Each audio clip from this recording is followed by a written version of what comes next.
I'm Ed Cohen in San Diego, California, and we have special guests today from the household goods and freight business worldwide. We have with us Jim Walsh.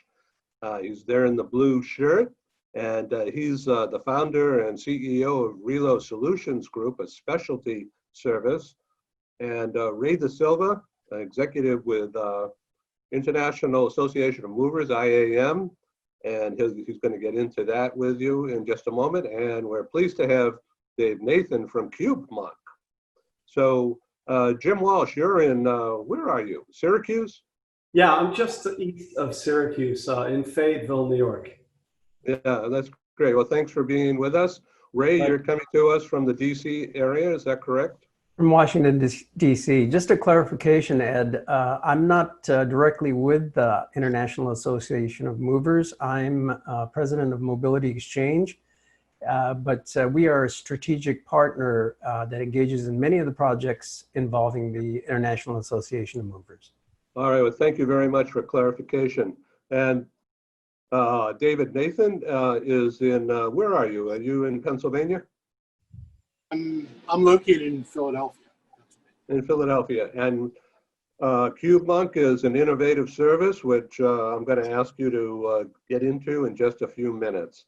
So our show today is all about the household goods industry and freight, forwarding, and management of relocation services in this tumultuous time that we're in now as a result of the virus and just craziness going on out there in the business world. So we're going to dive right into this. Jim Walsh, you and I have known each other a very long time, I think since last century. Yeah, I think I didn't have much of this when I first met you, but on that, yeah. And so now you're running Relo Solutions Group. Why don't you tell us a little bit about it? Sure. So what Relo Solutions Group does is we're a conduit. We're kind of like the Angie's List for the relocation space, right? We coordinate a lot of the specialty services for the moving industry. So the moving industry probably accounts for maybe 70 or 80% of our revenue, but we're a diversified company in that we do other things as well. So in the moving space, we do things that movers typically don't want to handle because there's liability issues, or they just don't have the expertise to handle. So things like taking down artwork and creating fine art, or dealing with glass or marble. And then additionally, people have wine collections, home theater systems. A lot of people now, especially now with COVID, more and more, everyone has home gyms. So fitness equipment, appliance disconnect, reconnects, all sorts of services we provide for the household goods space. And then we also do more and more work that is kind of B2C. So direct to consumer business, hanging pictures, dealing with artwork, organizational services, as well as retail. So retail and hospitality services might be, if Starbucks has, in all their domestic stores, they're installing a new fixture, we might, logistically receive those fixtures, assemble them and deliver them out to the stores, things of that nature. So let me ask you a couple of very specific questions. For instance, if somebody has a fish tank or $1 million piece of art or a lamp fixture or a grand piano, that's where you come in, right? Absolutely. So many of the work from home. Yeah, right. There's the work from home. Yeah, there it is. Many of the best relocation management companies and moving companies rely on us to be their service partner to coordinate a lot of those things for their corporate clients. Yeah, okay, good. So do you assume the liability? We do. So our service partners, everybody's background checked and we have their certificates on file. And essentially by us accepting that role to package fine art, for instance, we're accepting responsibility. Now, of course, when you're dealing with other labor that's involved, labor to load, labor to unload, the transport itself, sometimes these issues become gray areas. But my people are really good at working through those things, and ultimately we all want to keep clients happy. So if there is a gray area, we want to make it right and just take care of the customer. And so we'll do so. So David, I'm getting hungry watching you eat, and it looks It's a popsicle. fine, but so it's a popsicle. Oh, that's good. What color was it? It was a lime flavored white Wonderful. popsicle. Yeah, All right, just it's want to delicious. tell our worldwide audience what you're eating. That's all. It's perfect. My cat likes them too. So we're really stuffed shirts around here at Cube Monk, as you can tell. Okay, so Jim Walsh, when you have specialty packing needs, crating needs, that's what it's all about, right? A special VIP service. Yeah, absolutely. Yeah, for sure, Ed. You know, our service crews, we have service crews that cover the, you know, the entirety of the United States. And so, you know, we typically run always two-man crews or two-people crews. And so they have, you know, box trucks typically that have generators aboard. So they have extra packaging materials, and they can cut lumber right on site. So they can, whether it's taking down a light fixture or building a crate, they're prepared to do it, and they can do it on site virtually anywhere in the United States. And do you ever deal with any research stuff like medicines, pharmaceutical stuff that requires really special care? Yeah, we're doing more and more kind of laboratory where there's medical equipment that needs to be really for special packing and crating and transport. So yeah, we're doing more and more of that. Yeah, well, that's interesting. Okay, David Nathan and Daniel Cunningham from Cube Monk. I've asked them to join and to be introduced to you. David, why don't you talk to us about Cube Monk and the specialty nature of what you do? Sure. So Cube Monk does quite a few things. I'll tie into the theme of this webcast just to kind of, hopefully it will hit home what we do. So Cube Monk is truly a logistics marketplace for movers and shippers.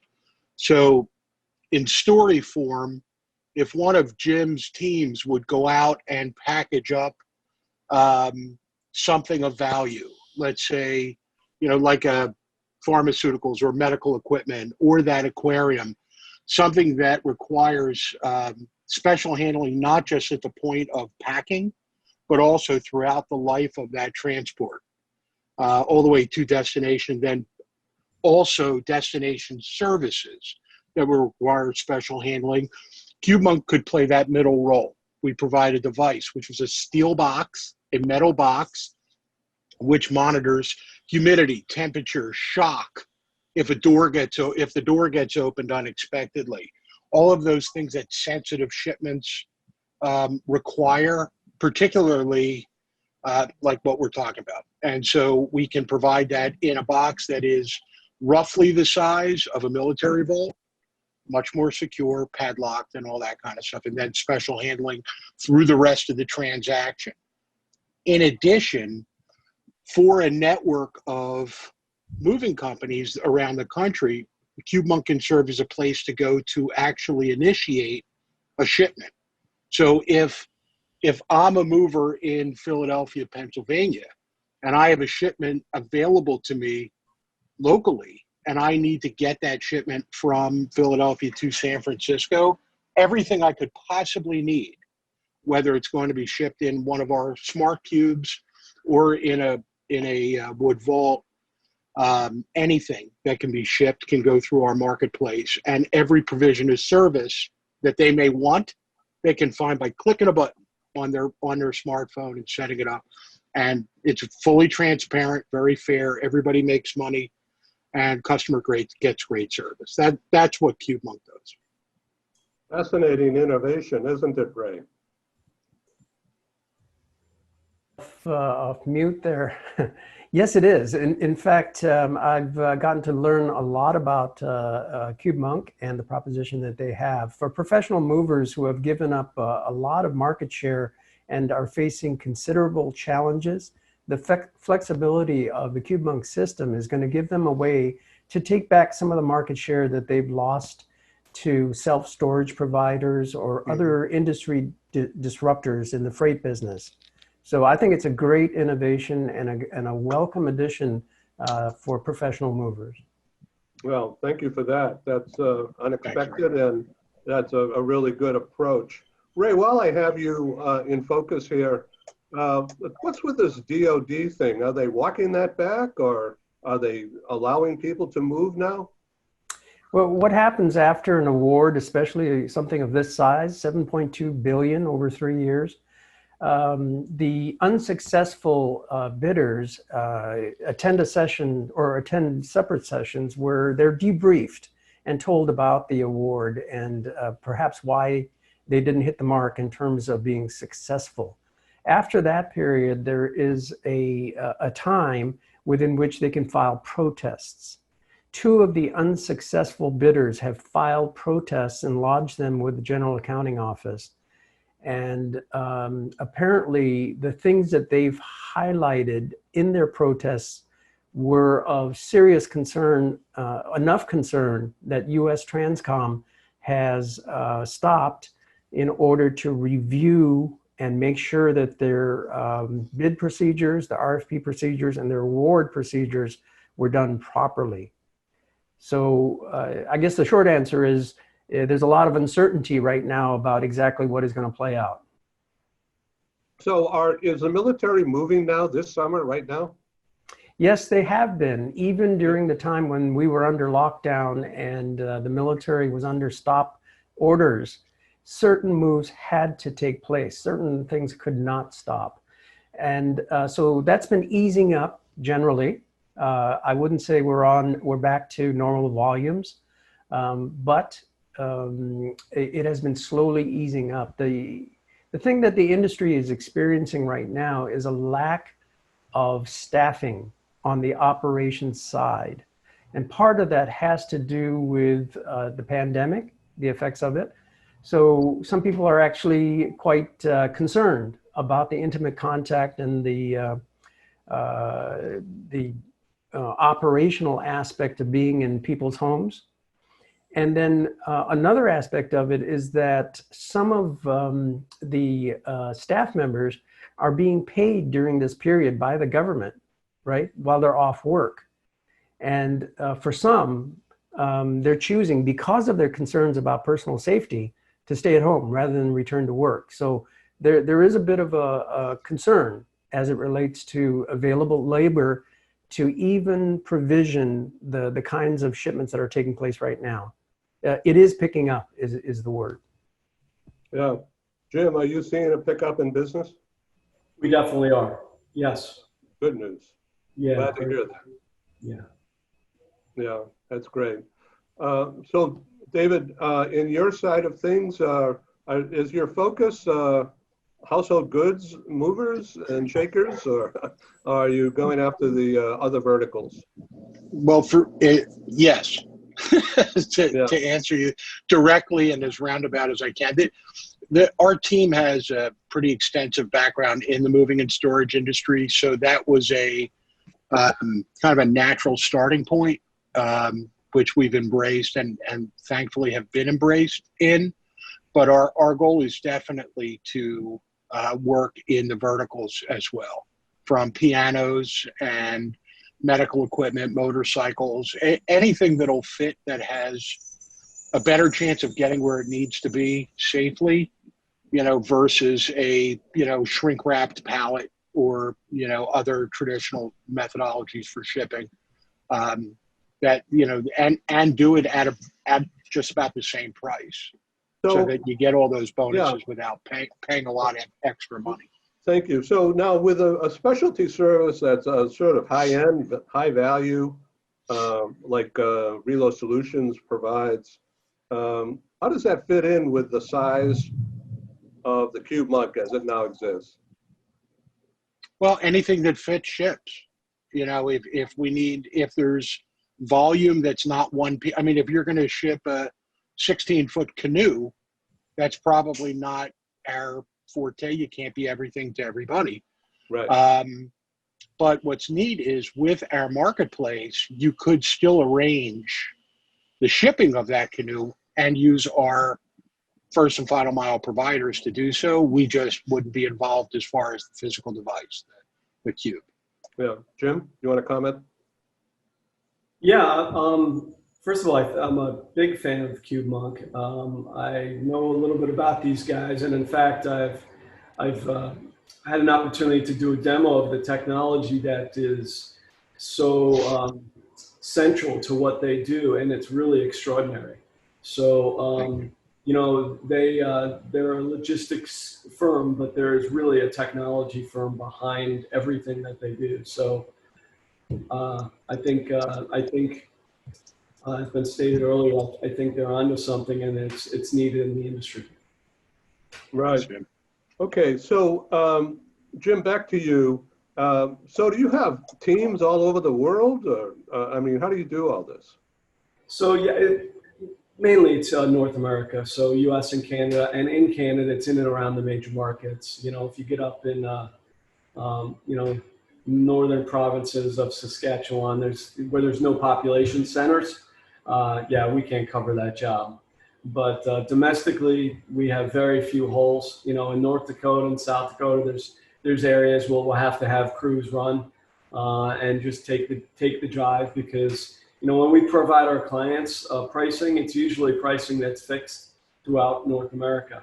So you know, when they're getting quotes from our client portals, we can't say, oh, oops, we didn't know that job was you know, north of Boise, 50, 60 miles, and we're going to have to send a crew, and they're going to charge us more.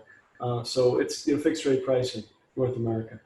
Yeah. So, Jim, so the virus has probably impacted your business as well as the uptick.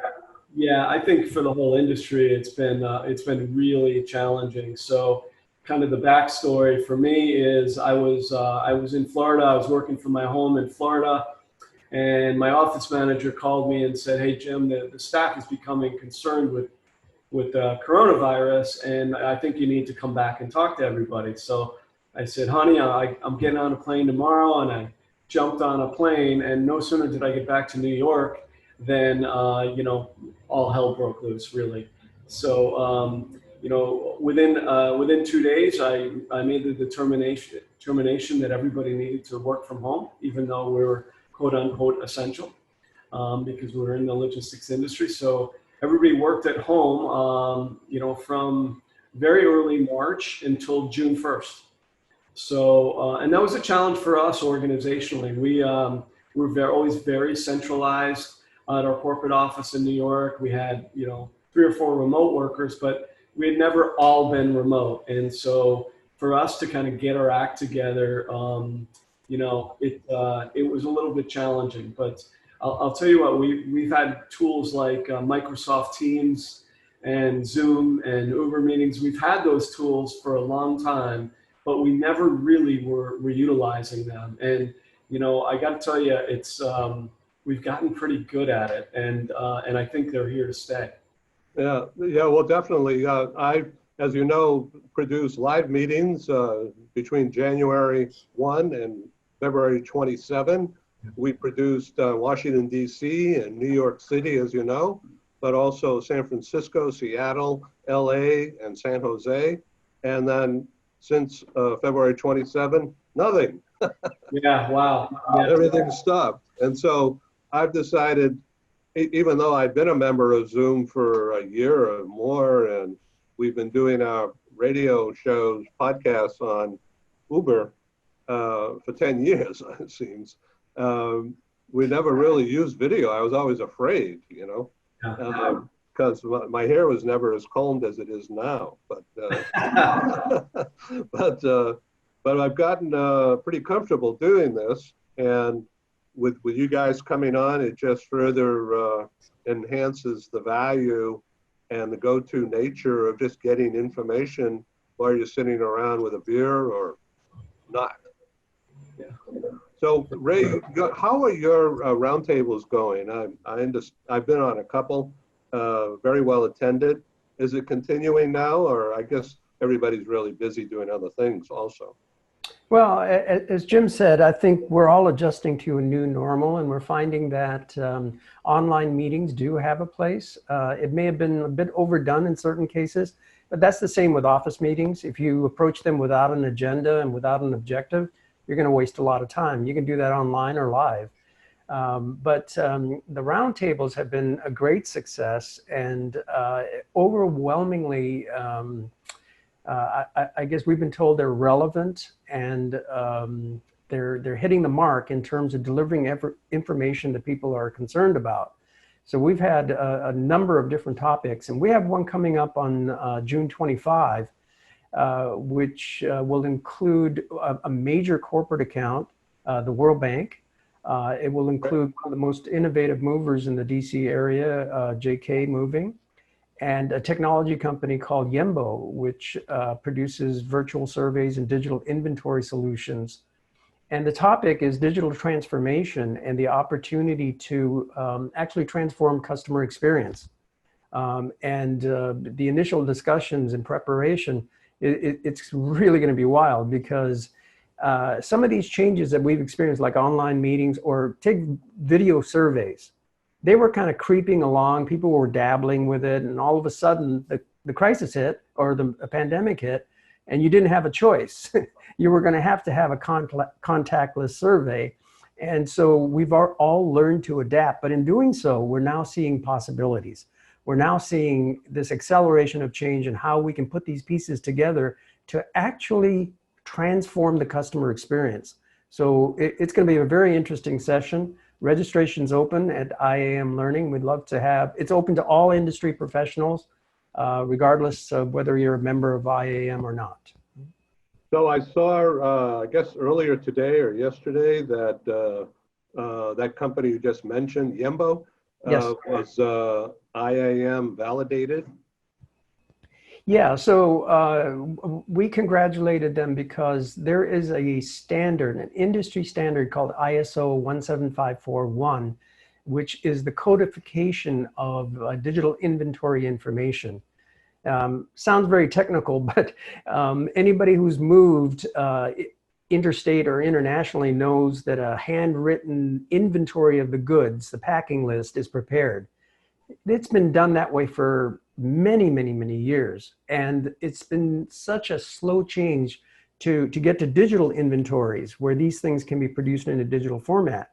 And finally, to take that digital inventory and be able to connect it from origin to destination so that it's being checked off digitally. Yeah, all that is possible now. And Yembo has implemented the standard, and they've actually documented their compliance to that standard through the IAM Mobility Exchange Validation System. So we're pretty excited about that. Well, that's great. I'm very happy that you can share that information with our audience. By the way, this is going out live right now, but it's also being recorded for on demand from our website and YouTube in the next couple of days. And we're going to leave it up for 12 months. So people can surf and find this and the other broadcasts that we're doing. So as you know, I'm basically in the business of public relations. And so with the necessity to reinvent our structure, we're just going back into the PR days and advertising days and developing this whole network of programs. We'll be doing, just so you know, 50 to 60 programs, TV like this, and what I call radio podcasts between now and Christmas, about 50, maybe 60. And we're sourcing for co-sponsors, of course, because that's how I pay bills. So it's very interesting. IAM has been scheduled to come here to San Diego at the Hyatt Regency, which is situated about 200 yards across the street. I live right in Seaport Village, where the Hyatt is. They have been closed up tight for 3 months, but I was talking with a security manager just yesterday morning while I was out for a walk, and he said that they're going to be fully open by the 4th of July, and they have meetings coming in. So God willing, that progresses. It's going to be an interesting situation, I think, and a challenging one, by the way, because the way things are progressing, the virus is not necessarily moving the same way we are. We're easing, but I don't think the virus is done with us yet. So if you're looking at international travelers, the IAM hosts about 2,000 travelers who would normally convene in San Diego.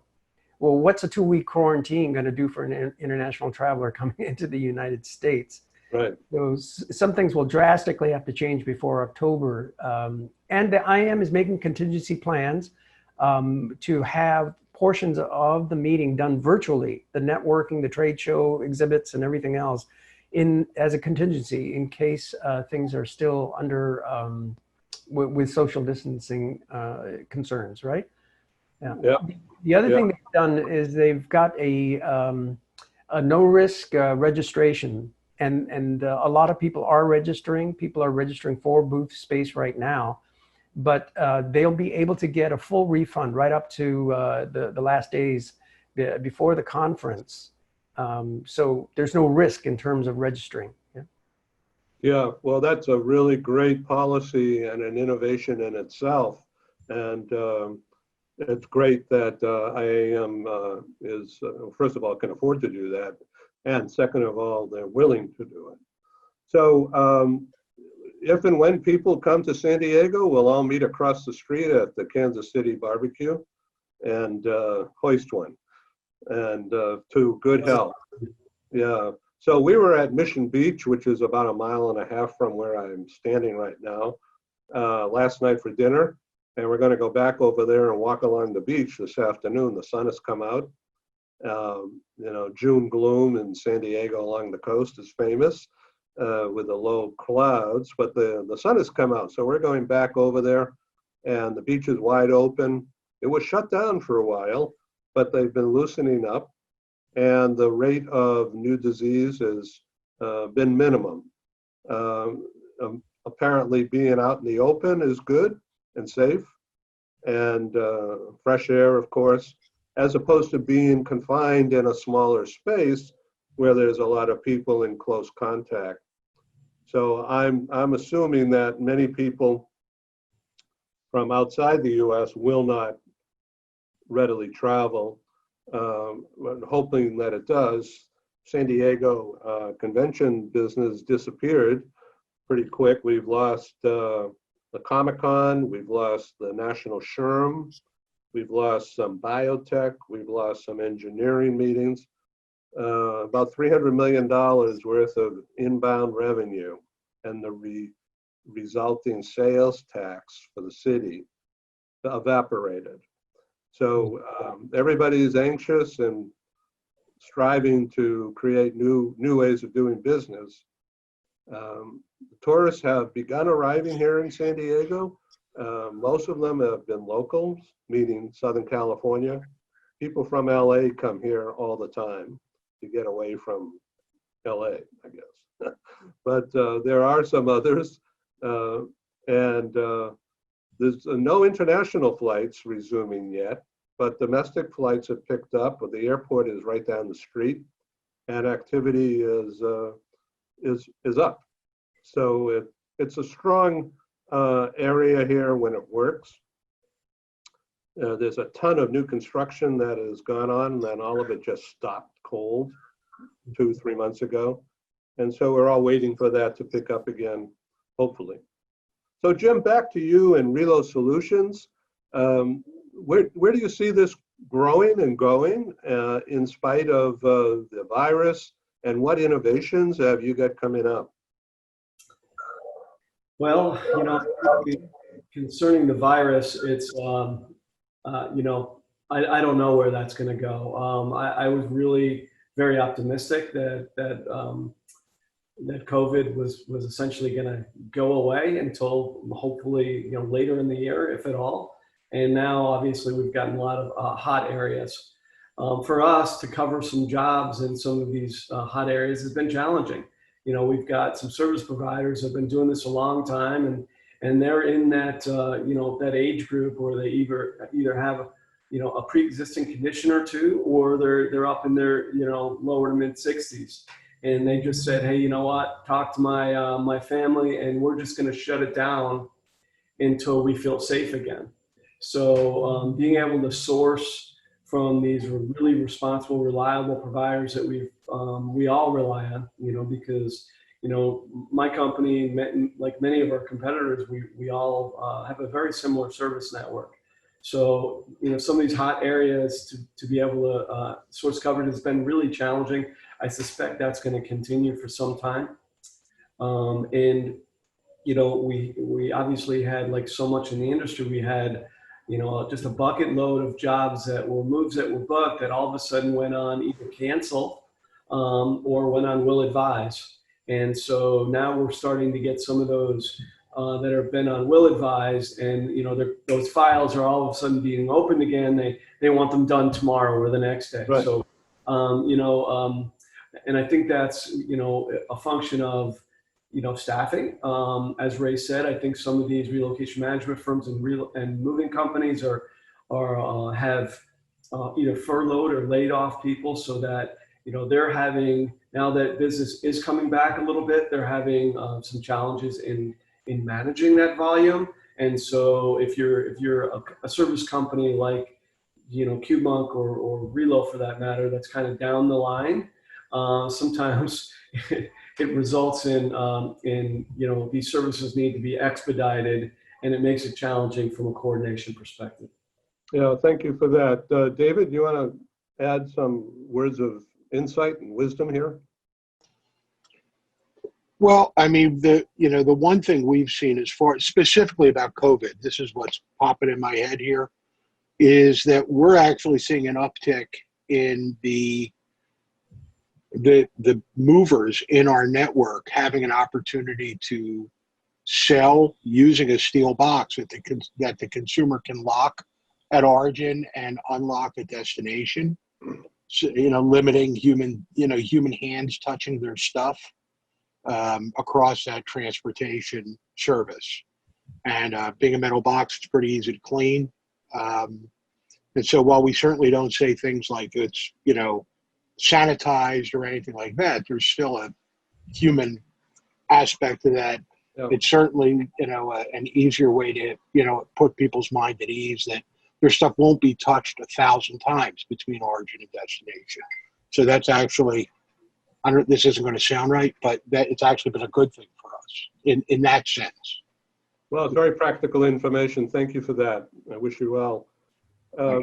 So, Ray, where do we go from here this summer? What do you think of the industry?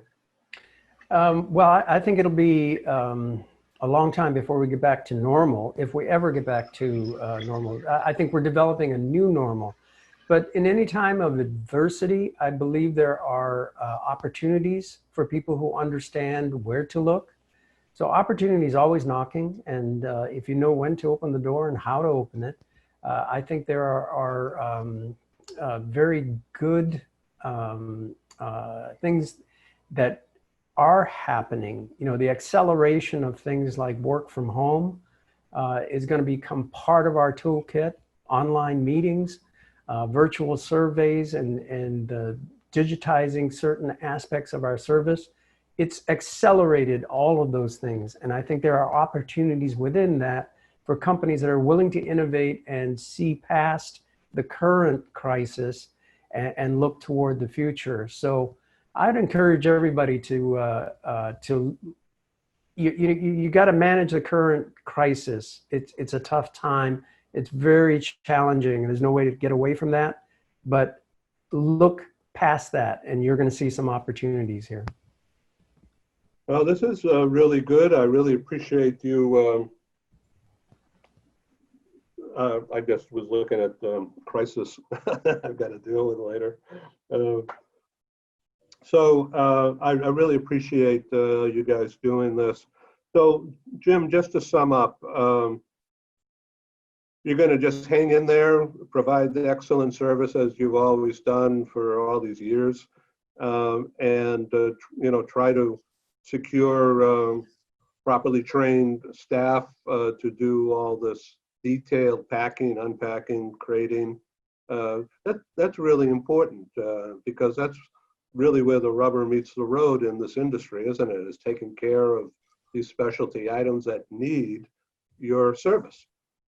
Absolutely. I'm actually, we all have a choice, right? So when confronted with an unknown or a challenge, human nature could easily, put us all in a fear mentality, right? But that does nobody any good. And so I think we just got to rely on faith and just keep working hard and try to be optimistic about the future. And I think, as Ray said, wherever there's, whenever there's problems, whenever there's issues, there's also opportunities. So we have to look for opportunities to serve.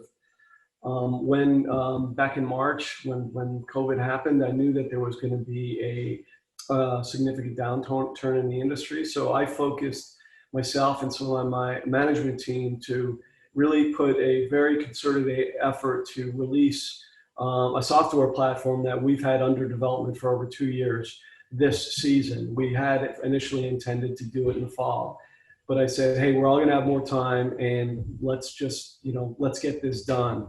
And so we did that a couple of weeks ago. So this is an enterprise-wide platform that enables for mobile applications for my service partners in the field to capture signatures and images and video. It enables clients to access multiple pricing programs, get quick quotes, get document imaging and those sort of things, and it's all kind of seamless. So it's something that we didn't plan on doing, but we said no better time than now. Well, that's a great innovation, and I want to thank you for sharing that. Ray, where are you going with your roundtable? How often are you going to be doing that? Well, we have a full schedule that's coming up, and you can always stay in touch at IAM Learning, where we announce these. But our business, Mobility Exchange, is founded on the idea of collaboration and connectivity, much like yours, Ed. It's about bringing people together and allowing them to make the connections that allow them to do business together. And so I'm really pleased that we've never been more relevant and more in demand because of the current situation. And so, as I said, even in adversity, there are opportunities, and we certainly see a lot of them in what we're doing. Yeah. Right. And David, CubeMonk, you and Daniel and Nicholas have been so supportive of me and my business in continuing, and I'm blessed.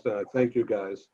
So whatever I can do to help promote CubeMonk in an ethical manner as we roll out. We have a show, for instance, tomorrow that's free, complimentary, on media training. We produced one last week, and now we have a second version, part 2, coming up tomorrow. I'll send you a link info. Please.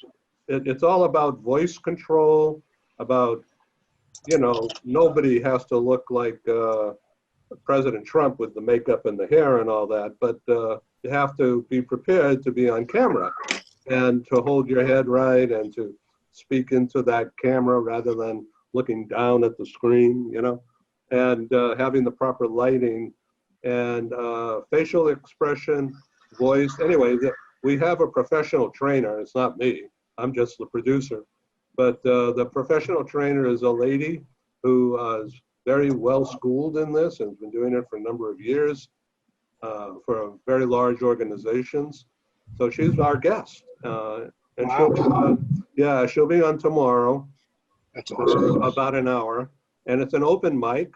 She'll do her thing, but she's welcome to take examples and questions about, like, for instance, what happens if you start coughing, or what happens if you have an itchy nose? What do you do? Or you scratch your head, and or tuck your shirt, or there's do's and don'ts that, because the camera doesn't lie and you can't hide.